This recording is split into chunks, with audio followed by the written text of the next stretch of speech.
ಈಗ ಯಾವುದೋ ಒಂದು ಮೋಸದ ಕಥೆ ಹೇಳ್ತಾ ಇದ್ರಿ ನಿಮಗೆ, ಹಾಗೆ ನಿಮ್ಮ ಜೀವನದಲ್ಲಿ ಆರಂಭಿಕದಿಂದಲೇ ರಂಗಭೂಮಿ ಅಂದರೆ ಒಳ್ಳೆ ಮನೆ ಹೆಣ್ಮಕ್ಳು ಹೋಗೋದಲ್ಲ ಅಂತ ನಿಮ್ಮ ಮನೆಯಲ್ಲಿ ತೆಗಳಿದ್ರು ಅಂತ.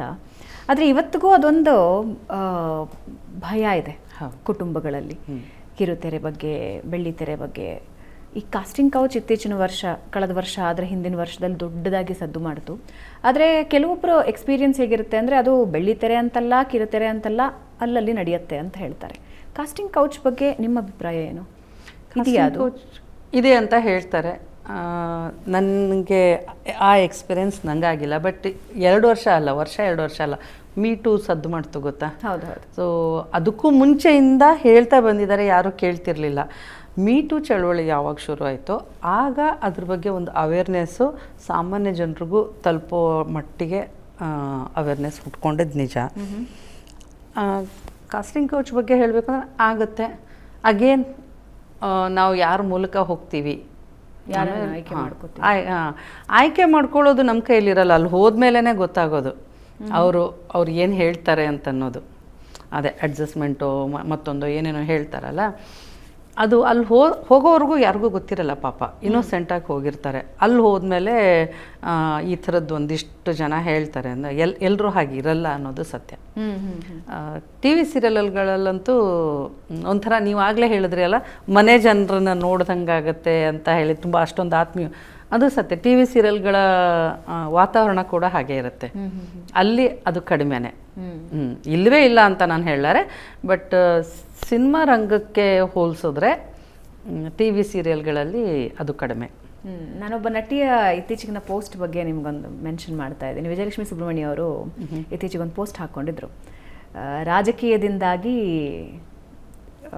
ಬಿಡಬೇಕಾಯ್ತು ಅಂತ ಒಂದು ಪೋಸ್ಟ್ ಹಾಕೊಂಡಿದ್ರು. ಅಂಜಲಿಯವ್ರ ಬಗ್ಗೆ ಅವ್ರು ಹಾಕ್ಕೊಂಡಿದ್ರು, ತಮ್ಮ ಬಗ್ಗೆನೂ ಅವರ ಬೇಸರ ವ್ಯಕ್ತಪಡಿಸಿದ್ದಾರೆ. ಈ ಕಿರುತೆರೆ ಡ್ರಾಮಾಸ್ ಹೆಂಗೆ ನಡೆಯುತ್ತವೆ ಅಂದರೆ ಹೆಂಗದು? ಅಲ್ಲಿ ಪಾಲಿಟಿಕ್ಸ್ ಇರುತ್ತಾ? ಎಲ್ಲ ಕಡೆ ಇರುತ್ತೆ. ಮನೇಲೆ ಪಾಲಿಟಿಕ್ಸ್ ಇರುತ್ತಂತೆ, ಕಿರುತೆರೆ ಅದರಿಂದ ಹೊರತಾಗುತ್ತಾ?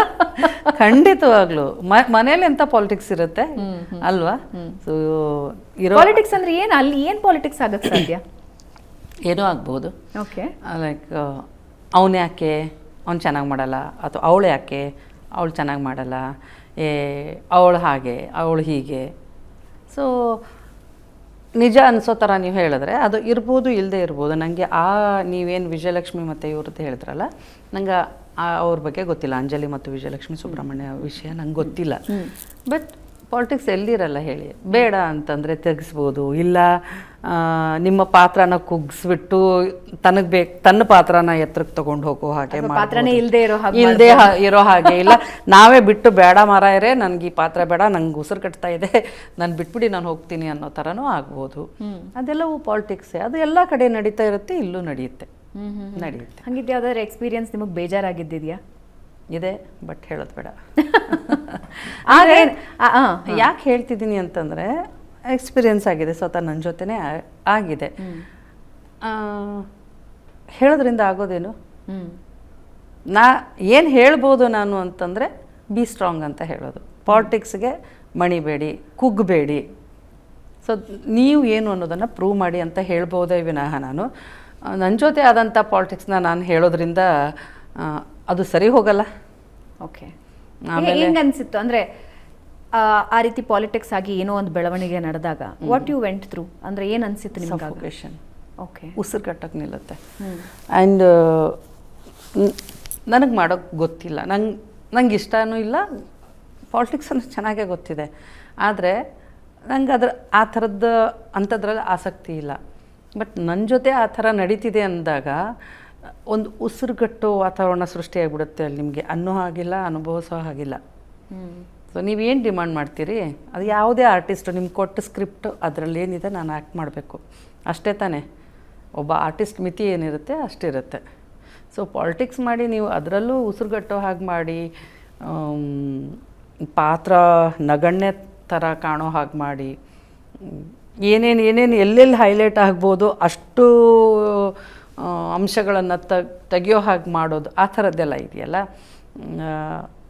ತುಂಬ ಅಂದರೆ ತುಂಬ ಉಸಿರುಗಟ್ಟುತ್ತೆ. ಸಪೋಸ್ ನನಗೆ ದುಡ್ಡು ತುಂಬ ಆ ಟೈಮಲ್ಲಿ ಅವಶ್ಯಕತೆ ಇತ್ತು ಅಂದರೆ ನಾನು ಇಗ್ನೋರ್ ಮಾಡ್ತಾ ಇದ್ನೋ ಏನೋ. ಅಲ್ಲ ಮ್ಯಾಕ್ಸಿಮಮ್ ಹಂಗೆ ಇಗ್ನೋರ್ ಮಾಡ್ತಾರಾ? ಆರ್ಟಿಸ್ಟ್ಗಳು?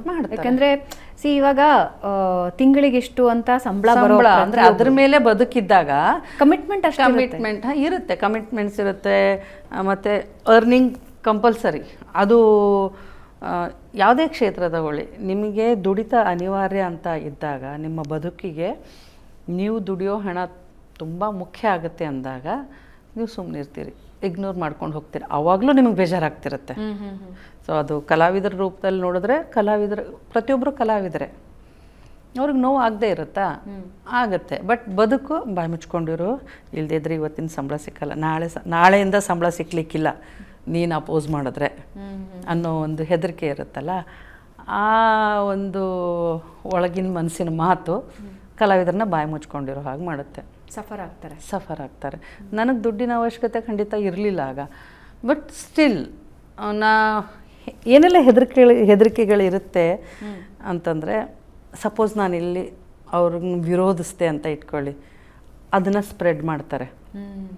ಬೇರೆದ್ರಲ್ಲಿ ನಂಗೆ ಅವಕಾಶ ಸಿಕ್ಕಲ್ಲ. ಹಂಗಾಗುತ್ತಾ? ಆಗತ್ತೆ. ಸೊ ಅದೆಲ್ಲವೂ ಭಯ ಇರುತ್ತೆ. ಯಾವುದೋ ಒಂದು ಭಯ ಅಥವಾ ಒಂದು ನಿಮ್ಮ ಬೇರೆ ಕಡೆ ಅವಕಾಶ ಸಿಗಲ್ಲ ಅನ್ನೋದು ಒಂದು ಭಯ. ಎಸ್. ಆಮೇಲೆ ಏನು ನನ್ನ ಬಗ್ಗೆ ಕೆಟ್ಟ ಇದು ಮಾಡಿದರೆ ಅದು ಹಾಗೆ ಆಗುತ್ತೆ. ಬರೀ ಅವಕಾಶ ಮಾತ್ರ ಅಲ್ಲ, ನಾಳೆಗೆ ನನ್ನ ಹೊಟ್ಟೆಪಾಡೇನು, ಒಂದು ಬೇರೆ ಕಡೆ ಅವಕಾಶ ಸಿಕ್ಕಲ್ಲ.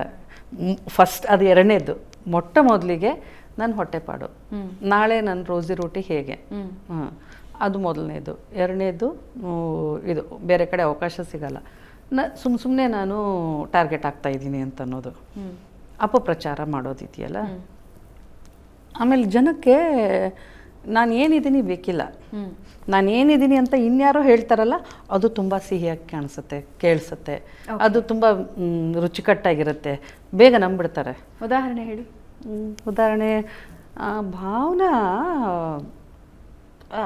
ಒಳ್ಳೆ ಆ್ಯಂಕರು, ಆದರೆ ಸ್ವಲ್ಪ ಕೊಬ್ಬು, ಆಮೇಲೆ ಏನು ಗೊತ್ತಾ ಅಂದ ತಕ್ಷಣ ಏನು ಅಂತ ಹಾಗೆ.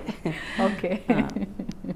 ಅವಾಗ ಅನ್ಸ್ಬಿಡ್ತೀವಿ, ಇಲ್ಲ ಚೆನ್ನಾಗಿ ಮಾತಾಡ್ತಾಳೆ ಹೌದು, ಆದರೆ ಕೊಬ್ಬಂತೆ ಆಕೆಗೆ ಅದು ಹಂಗೆ ಸ್ಪ್ರೆಡ್ ಆಗ್ತಾ ಹೋಗುತ್ತೆ. ಅದ್ರ ಜೊತೆ ಇನ್ನೊಂದಾಗತ್ತೆ, ಸಿನಿಮಾಗಳೆಲ್ಲ ತೋರಿಸ್ತಾರಲ್ಲ, ಅಲ್ಲಿ ಹೋಗೋ ಅಷ್ಟರಲ್ಲಿ ಭಾವನಾ ಎಂತ ಕೆಟ್ಟ ಹೆಣ್ಮಗಳು ಅಂತಂದ್ರೆ, ಯಪ್ಪ ಅವ್ರ ಎದುರುಗಡೆ ಬಂದ್ರೆ ಹಿಂಗ್ ನೋಡೋದು ಅಷ್ಟೇನೆ. ಅಲ್ಲಿವರೆಗೂ ಹೋಗ್ತಾರೆ ಜನ. ಏನಾಗಬೇಕಾಗಿದೆ ಅವ್ರಿಗೆ? ನಿಮ್ಮ ಮಾನಸಿಕ ಸ್ಥಿತಿ, ನಿಮ್ಮ ತುಮುಲಗಳು, ನಿಮ್ಮ ಅನಿವಾರ್ಯತೆಗಳನ್ನು ಕಟ್ಕೊಂಡು ಏನಾಗಬೇಕಾಗಿದೆ ಅವ್ರಿಗೆ? So okay.